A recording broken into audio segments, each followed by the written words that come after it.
धर्म नहीं कहा जाता। त्यज लोक धर्मांश, लोक धर्मों का त्याग करने की बात कही गई, ये भूल भुलैया है। श्री भगवान जगत गुरु हैं, वही कह रहे हैं सर्वधर्मान परित्यज्य मामेकम शरणम व्रज, मेरी एक शरण में हो जाओ।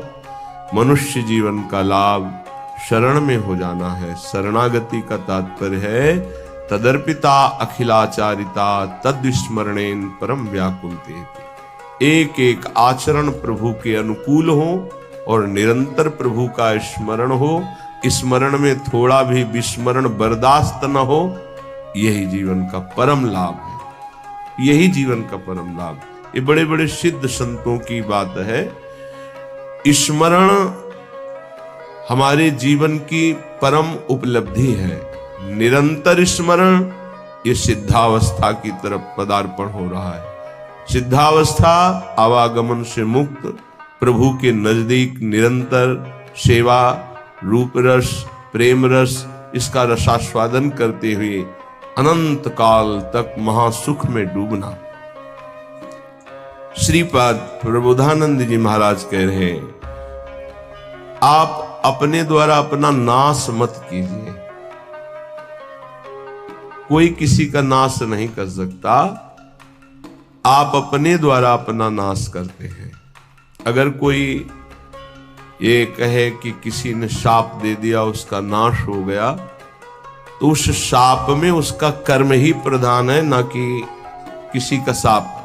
उसका कर्म प्रधान है। कहीं भी शाप दिया गया हो तो हमें ये दिखाना कि वो निर्दोष है और उसको शाप दिया गया और शाप लागू होकर उसको नाश कर दिया। कहीं भी हमें बताना खोज के इतिहास में। मुनिन का क्रोधो मुक्तिदातार, अगर संतों ने कभी किसी को दंड दिया है, शाप रूपी दंड, तो सीधे भगवत प्राप्ति हुई उसकी। जैसे नलकुबर मणिग्रीव परम पावन भागीरथी अलकनंदा में, आकाश गंगा में अपवित्र दशा में थे। परम पावन धाराजू में कभी निर्वस्त्र स्नान करने के लिए नहीं कहा गया है, निषेध है। वो निर्वस्त्र थे। दूसरी बात, देवपुत्र होकर भी मदिरा पान किए हुए थे।